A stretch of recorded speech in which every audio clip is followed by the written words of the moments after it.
एक वन में बरगद के पेड़ की ऊंची डाल पर एक घोंसला था जिसमें गौरैया का जोड़ा रहता था। दोनों दिन भर भोजन की तलाश में बाहर रहते और शाम ढले घोंसले में आकर आराम करते थे। दोनों खुशी खुशी अपना जीवन यापन कर रहे थे। मौसम आने पर गौरैया ने अंडे दिए। अब उसका पति भोजन की तलाश में जाता और वह घोंसले में रहकर अंडों को सेती और उनकी देखभाल करती थी। वे दोनों बेसब्री से अंडों में से अपने बच्चों के बाहर निकलने की प्रतीक्षा कर रहे थे। एक दिन रोज की तरह गौरैया का पति भोजन की तलाश में गया हुआ था और गौरैया घोंसले में अंडों को से रही थी। तभी एक मदमस्त हाथी उस वन में आ गया और उत्पात मचाने लगा। वह अपने विशालकाय शरीर से टकराकर और सूंड से हिला हिलाकर पेड़ पौधों को उखाड़ने लगा। कुछ ही देर में सारा वन तहस नहस हो गया। आगे बढ़ते बढ़ते वह उस बरगद के पेड़ के पास पहुंचा जहां गौरैया का घोंसला था। वह जोर जोर से पेड़ को हिलाने लगा, लेकिन बरगद का पेड़ बनियान ट्री मजबूत था। हाथी उसे गिरा नहीं पाया, लेकिन इन सब में गौरैया का घोंसला टूटकर नीचे गिर पड़ा और उसके सारे अंडे फूट गए। अपने बच्चों की मृत्यु पर गौरैया विलाप करने लगी।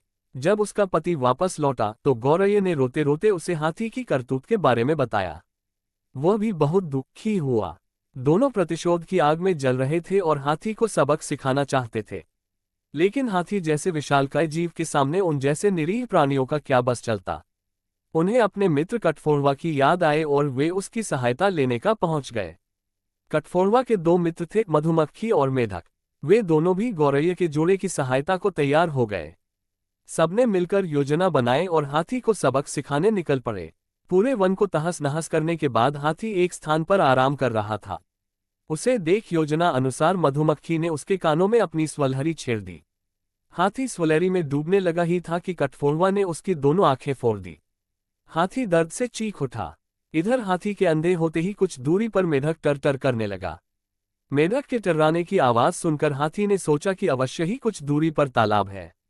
वह मेढक की आवाज की दिशा में बढ़ने लगा। योजना अनुसार मेढक एक दलदल के किनारे बैठा टर्रा रहा था। हाथी तालाब समझकर दलदल में जा घुसा और फंस गया। दलदल से निकलने का भरसक प्रयास करने के बाद भी वह सफल न हो सका और उसमें धंसता चला गया। कुछ ही देर में वह दलदल में समा गया और मर गया। इस तरह जैसे गौरैया ने अपने मित्रों की सहायता से हाथी से अपने बच्चों की मौत का प्रतिशोध ले लिया। सीख: एकजुटता में बड़ी शक्ति होती है। एकजुट होकर कार्य करने पर कमजोर से कमजोर व्यक्ति भी बड़े से बड़ा कार्य संपन्न कर सकता है। फ्रेंड्स, आपको sparrow and the elephant Panchatantra story in Hindi कैसी लगी? आप अपने कमेंट्स के द्वारा हमें अवश्य बताएं।